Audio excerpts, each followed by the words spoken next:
So good evening, good evening, good evening. We are back again. We're going to talk about the toxic positivity merchants that are pretty much 99.9% of the Premier League football clubs and the fan bases. We're going to talk about season ticket prices, why some clubs put them up 30% last season. We're also going to talk about why only Manchester City are the most serious club in the league. The rest just there to make up the numbers, really. I found this absolutely nailed on thread on Twitter, and I thought I'm going to share it with you. I found an article from The Athletic from June last year, going through how many teams. It's a long article, so bear with me. This could be about a 20-minute long video, people, especially reading the thread out as well. But we're going to go through how many clubs put their prices up, the cheapest season ticket, the most expensive season ticket, and then we're going to have a little look at some of the PR that surrounds some of these football clubs that are, like I said, they're just not serious. They're not serious football clubs, and it's extremely jarring. Extremely jarring. But before we do anything, I want to start with this. Thank you very much to the 700 new subscribers yesterday. I've obviously gained notoriety within the Manchester City fan base. Thank you for welcoming me. I have been on loan for 2 years to Man City because this football club, well, when it used to be a football club, is now buried under PR, merchandise and money. So well done to Manchester City. My loan has been extended for another 2 years. So thank you very much for welcoming me into the fan base. And when my club actually starts getting serious again, I may terminate my loan. But until then, I'm enjoying watching Riyad Mahrez, Erling Haaland, Phil Foden, Gundogan, Kevin De Bruyne, and all the other superstars that Manchester City have. But before we get into this, smash the like button, sub to the channel. Super close to 12k as well. Thank you very much. I didn't expect it to be that close. I woke up this morning and looked at, I was like, 700 subs since yesterday evening. So thank you, man.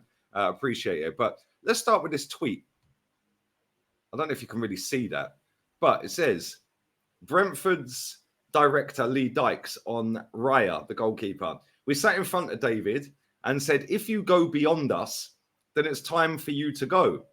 It's well within his rights. 40 million fee, you'd have to pay double than the reported 20 because he can play at number 10.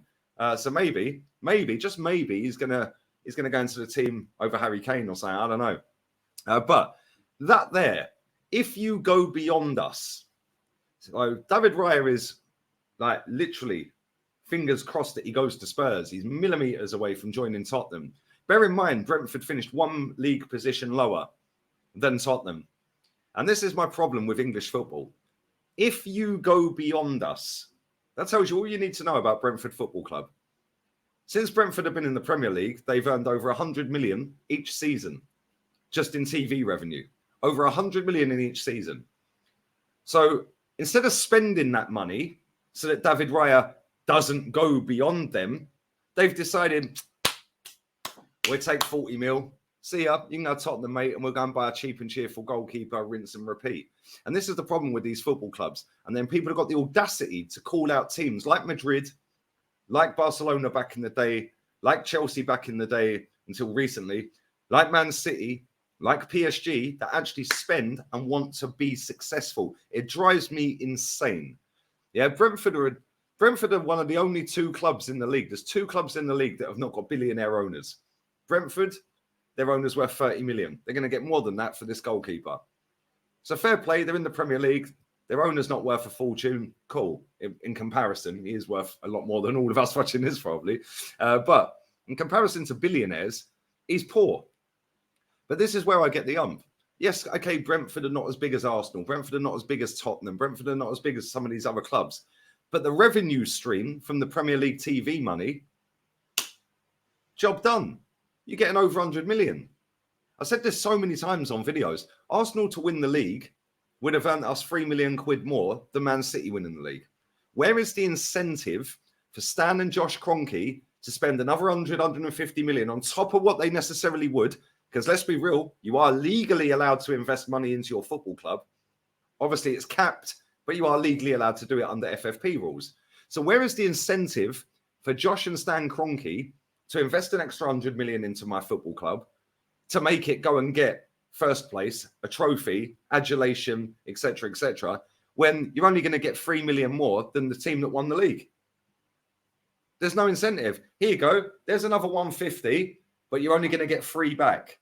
There is no incentive for anyone to actually go above and beyond to go and beat Man City.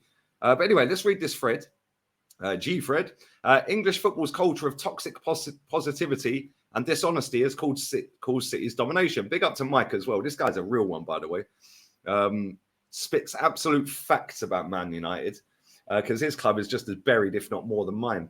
The vast majority of fans have nobody to blame but themselves for allowing clubs and the club employees to feed them utter bullshit for years on end. We continue. Currently, lots of clubs are free to feed fans absolute and utter nonsense that is going completely unchallenged. Multiple managers compare top 4 to a trophy. The media won't pull them up on it and point out its failure because they benefit from this top 4 mentality too. Lots of idiot fans are more than happy to also buy into this ridiculous top 4 mentality if the media tells them that top 4 is needed to buy X or Y player in the summer, despite this being proven to be untrue over and over again by multiple high-profile players joining non-Premier League clubs. You've got managers out here calling utter embarrassments great seasons, and nobody pulls them up on it. Most fans swallow it up. The media take it as a fact. There is no actual objectivity involved. What is so hard about calling out failure for what it is? You've got managers out here praising players for piss-poor performances that people have watched with their own eyes, just seen as protecting players rather than the manager insulting fans' intelligence. While they do these, why do these grown millionaires need protecting from accountability? Great point. Managers are free to lie to fans as much as they want, and lots of fans lap it up. Every time I point out that Ten Hag has came out with something totally untrue, my mentions are filled up with, what do you expect him to say? Feeding fans utter BS has somehow become the norm. Most players are in the same boat. They're all out here pulling PR stunts, grinning in fans' faces after embarrassing results, coming out with some utter BS about bouncing back and trying to spin absolutely everything into something to be positive about. If someone dares to speak a bit of truth like Ronaldo or Conte did this season, everyone is outraged at it and they are sacked. As if a bit of honesty is a crime of the century. It is the crime of the century. It has now become an environment where the truth is a problem and BS is accepted. That is absolute facts. Which team right now has any sort of negativity coming out after its season of utter failure and embarrassment?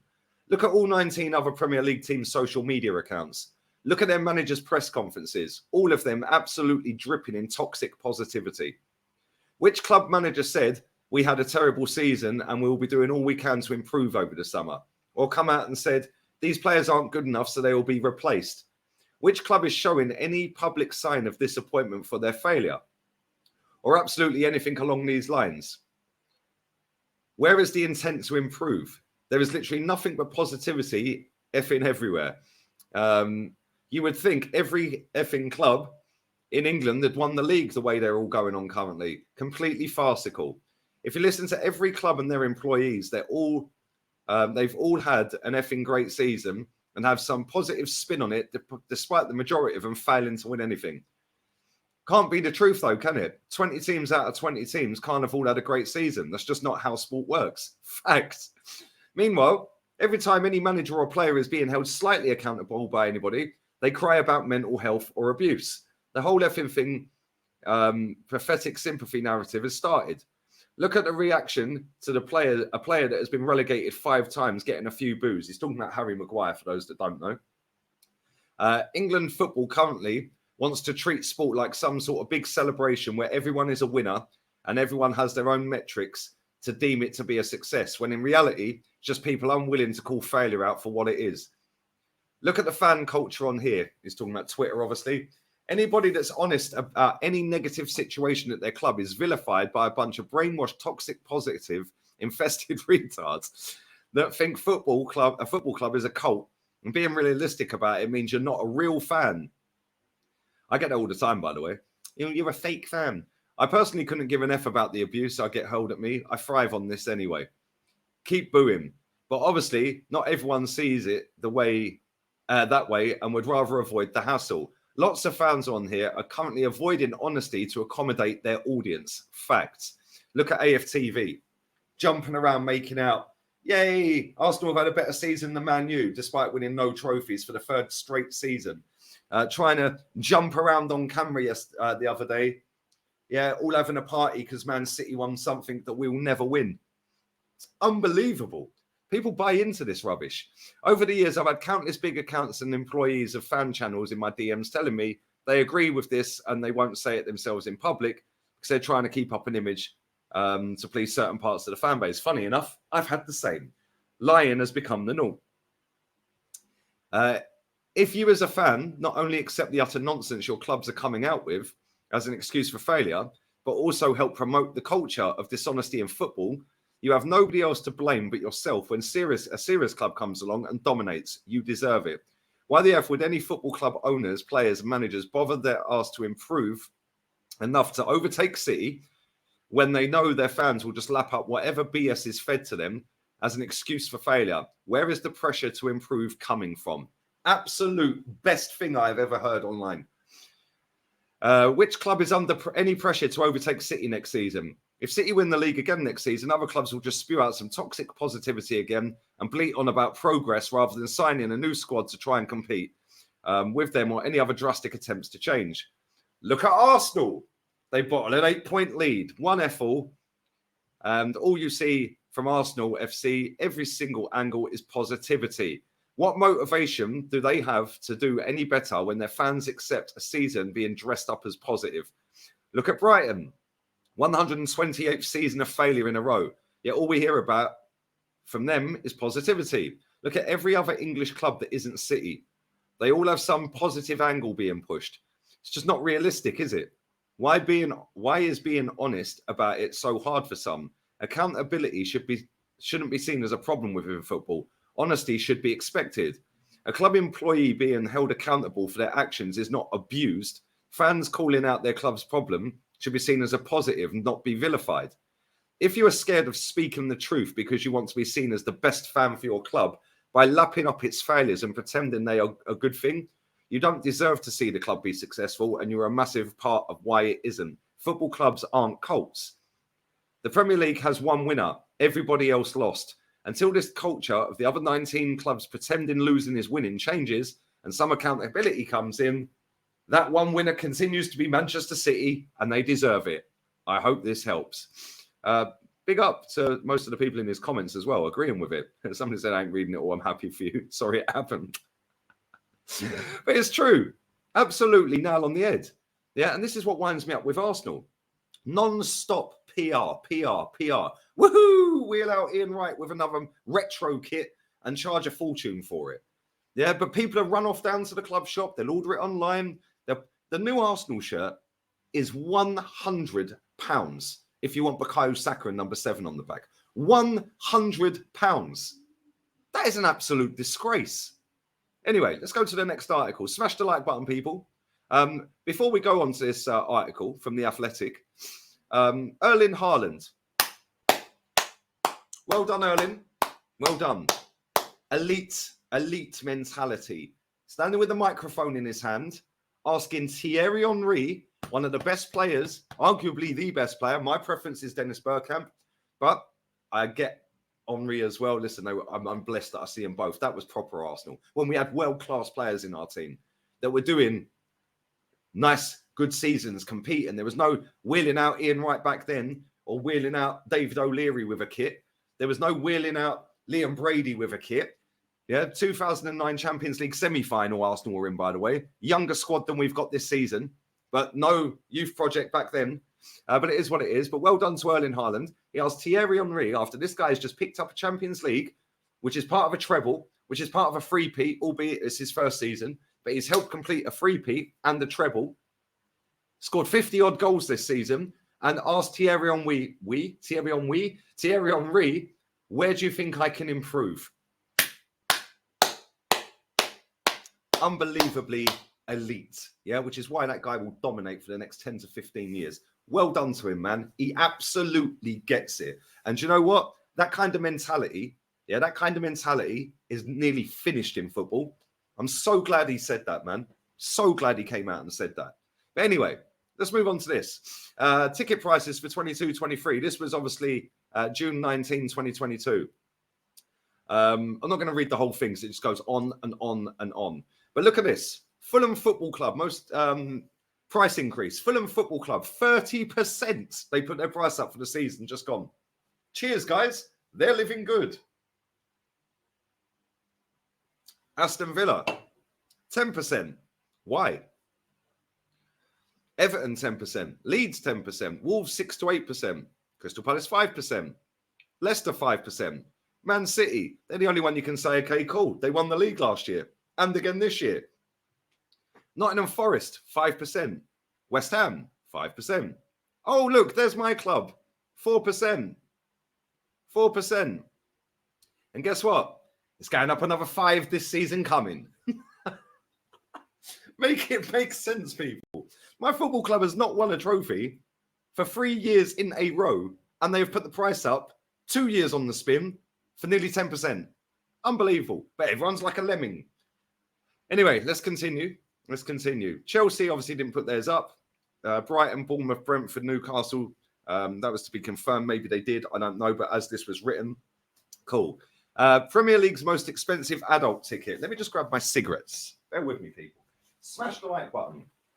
Before anyone starts crying, oh, you're smoking in your house. I live in a high up apartment and every door in the building is open. It's like a wind farm in here right now. And I have that fan on. Anyway, most expensive Premier League season tickets for last season, the season that's just ended, Tottenham and Arsenal sit top. Tottenham haven't won a trophy for 15 years. Arsenal haven't won a trophy for 4 FA Cups. So there's been 3 more FA Cups, 3 full seasons. Southampton should be ashamed of themselves. Fulham and West Ham. Now look at Manchester City. Manchester City's most expensive season ticket, most expensive adult season ticket, is £980. And you get to see the best team in the country, if not the world right now. Get to watch them every week for 980 quid, most expensive. To put that into perspective, you and your wife, you and your boyfriend, you and your girlfriend, you and your unicorn, non-binary, of course, could both go to watch Manchester City for the price of the most expensive Arsenal ticket for one. Manchester United coming after that. Chelsea, 940. So Chelsea, Manchester United and Manchester City, their season ticket prices are half of what Arsenal's are for the most expensive. Now, let me tell you right now, Arsenal's cheapest season ticket is around about 900 and something quid. About 900 and something quid for the cheapest. Yeah, the cheapest. That's the cheapest at Arsenal, is about the same price as Chelsea, Man United and Manchester City for their most expensive. What am I missing here? Anyway, let's continue. Let's go all the way down. Brentford's cheapest ticket, most expensive ticket's £5.49. Cool. Everton, fair enough. Newcastle, okay. Liverpool, 869, most expensive. Let's go down. Cheapest adult ticket, Arsenal, 926. There you go, 926. For an extra £53.50, you can get the most expensive ticket at Manchester City. Tottenham Hotspur, 807. Look at Chelsea. Can't even see Man City on this list yet, by the way. Chelsea, 595, cheapest ticket. Manchester United's cheapest ticket is cheaper than Wolves, Bournemouth, and on par with Aston Villa by £1. Liverpool. Still haven't seen Manchester City on this list yet. Liverpool, 514. Still can't see Man City. Oh, there they are. The second cheapest season ticket in the league. 350 quid to go and watch the best team in the planet. This club right up here should be ashamed that they're charging 3 times more money. They should be ashamed of themselves. Absolutely disgusting. The way football has gone, yeah, is an absolute disgrace, right? You can also do this. Most of the clubs, you can do it on Tick. You can pay for it on monthlies via, I can't remember the name of the company, but you can do it on Tick. But sometimes they charge you a fee to do that. It's actually embarrassing. A membership at Wolverhampton Wanderers, 38 quid. Just to be a member. That's without any tickets. It's actually unbelievable how football has gone. And it's not going to change until fans get a backbone. It really ain't. If you want to go onto a season ticket plus option, you have to pay an extra 50 quid at some clubs. That's a disgrace. That's at Palace. 50 quid to go on their waiting list. Unbelievable. Actually unbelievable when you think about it. These football clubs, especially the Premier League football clubs, which is the ones we're talking about, they are actually taking the wholesale piss out of fans. And until people actually wake up and realise this, it's not going to change. And I'll tell you something, yeah, them 2 years that we were sat indoors, couldn't go anywhere, these football clubs, that was the best thing that's ever happened to them. That was the best thing that ever happened to them, because now they can take the wholesale mick out of people because everyone's petrified that football might be taken away from them again. Fantastic. The Emirates Stadium has been rocking this season. Great, brilliant. But so is every stadium. And why is that? Because they never know. They might not be able to go again for 2 years. It might happen again. Who knows? Who knows what's going to happen? Who can predict the future in terms of that? But these football clubs are cottoned onto that real quick. Real quick. And they're peddling out ex-players in their back pocket. Yeah, they're peddling out ex-players on TalkSport, peddling the prop, trying to angle their way into the club. At my club, Ian Wright, Ray Parlour, Martin Keown, they're all a disgrace. Absolute disgrace. These are players that have won major honours, Invincibles and all of that. And some of the stuff they come out with is just shocking. Ex-Tottenham players, ex-Man United players. Yeah, Man United and Arsenal are the biggest two, by the way, that are a disgrace. Yeah, I grew up on that rivalry back in the George Graham day and then the Arsene Wenger days. Yeah, them two football clubs are an absolute disgrace. Yeah, and their fans just want to sit there and lap up crap every day. Tottenham are a disgrace. Yeah, and this is why when people say to me, yeah, but Lee, you're always moaning. What's to be positive about my football club? 19 years without a title. 19. I'm 41. I was 22, just turning. In fact, the season had finished. I was still 21. I was 21 years old the last time my team won a league. I was 12 the last time we won in Europe. I'm now 41. What's to be positive about? Cool, we've nicked a couple of FA Cups here and there. Fantastic. I've been at Wembley for some of them. Brilliant day out. Never forget them memories. But I want more of them memories, please. Yeah, and I'm pretty sure there are fans. There's a lot of fans, hence why I've got a lot of subs on the other channel, that are on the same wavelength as me with my football club. There are fans of rivals that obviously watch all the channels as well. They're on the same page. They want success. I've got loads of Man United fans that watch my channel. They're on the same page. They want success for their football club. They've grown up. They demand it. They want it. Yeah, and when people say you're entitled this and you're entitled that, damn right I'm entitled. Third biggest club in England should be entitled. Yeah, it should be entitled.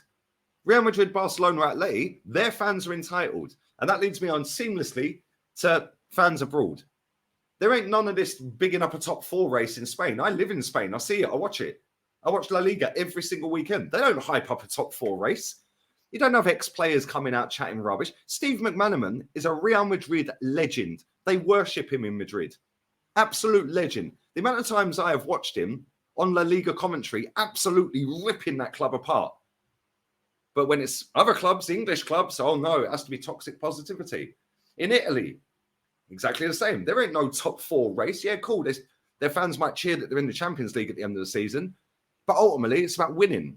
And this is why when I see English clubs get into European competition, they don't take it seriously. I'm like, why?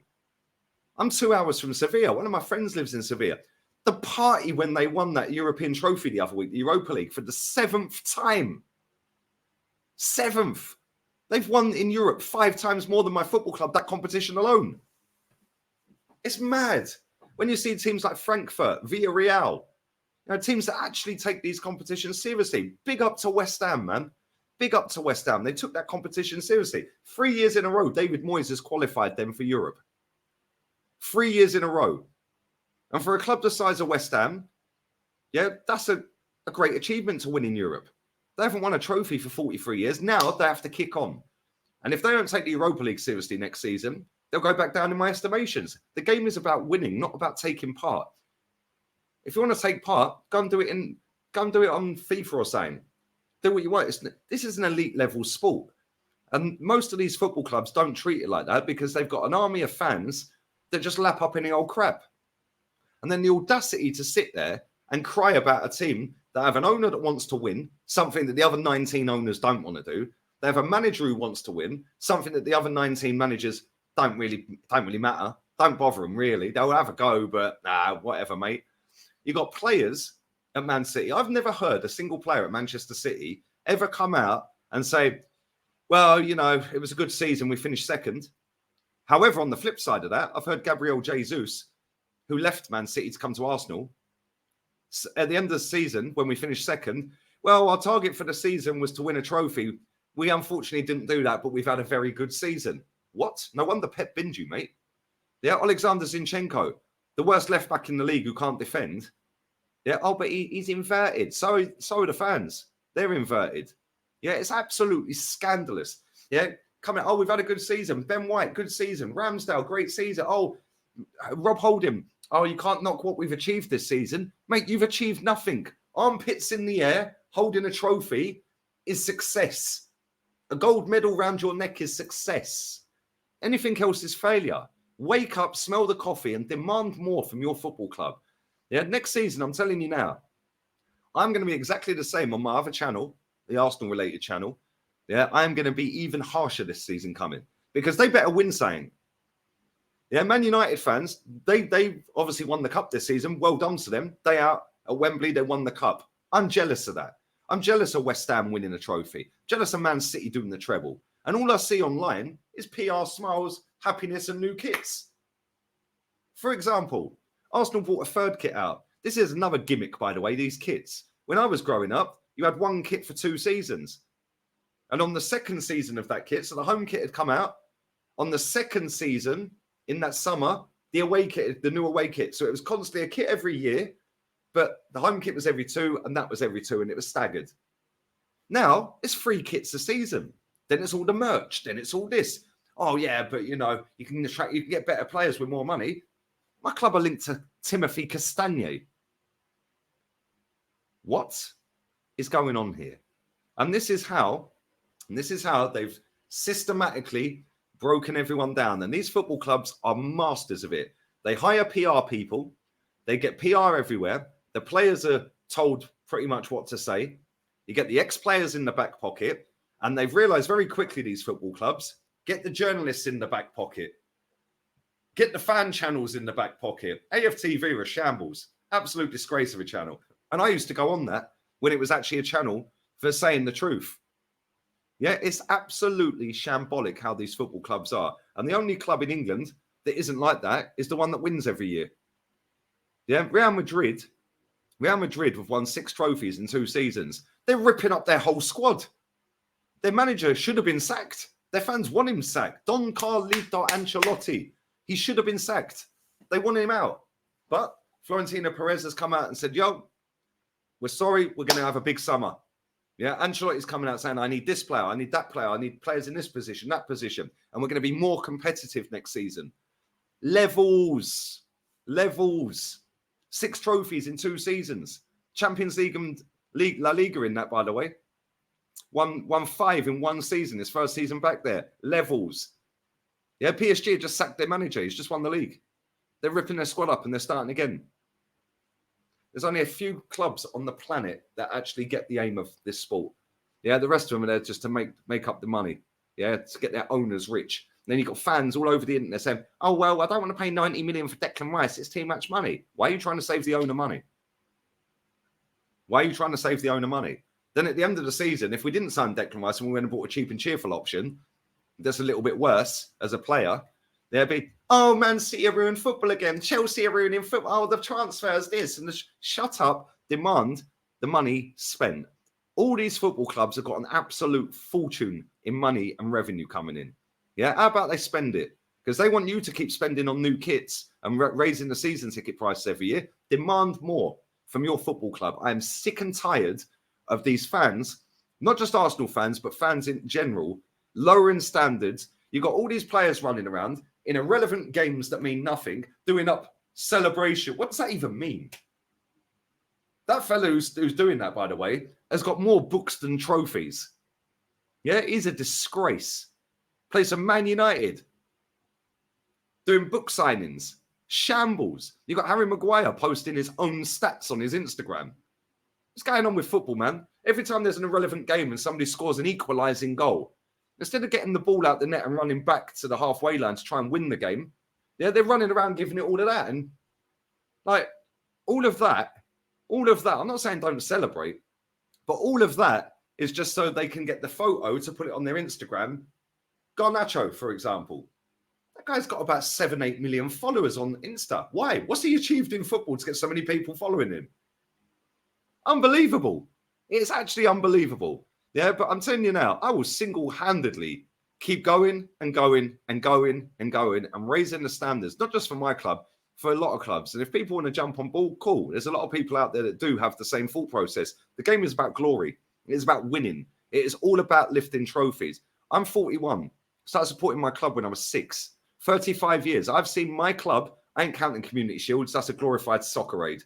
Yeah, I've seen my club win 17 major honours. That is on average 1 every 2 seasons.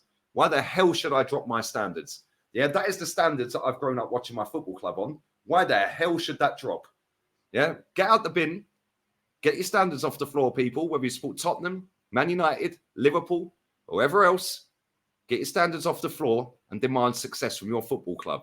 Yeah, without fans paying into that football club, they ain't doing nothing. Yeah, so you do have a voice and you do have a say. And on that bombshell, this has gone on way longer than I thought it was going to go. Have a blessed day. Let me know your thoughts and feelings. This will be the only video on here today. Check out the other channel. Make sure you get this channel up to 12K as well. Come on, people. Bless up to everybody who's obviously subscribed. Like I said, over 700 subscribers yesterday. That is insane. 148 away right now from 12K. And big up to that video I put out yesterday about the treble winners. That is the highest viewed video on the channel to date. So thank you very much. It's still flying. It's getting loads of traction as well. Subs, 750 subs or something off of that so far. So yeah, thank you very much. I do appreciate all the love. Tomorrow we'll be back again with 2 uploads, not just the one 30-odd minute waffle session. But let me know your thoughts, man. We're out of here. Adios. Ciao.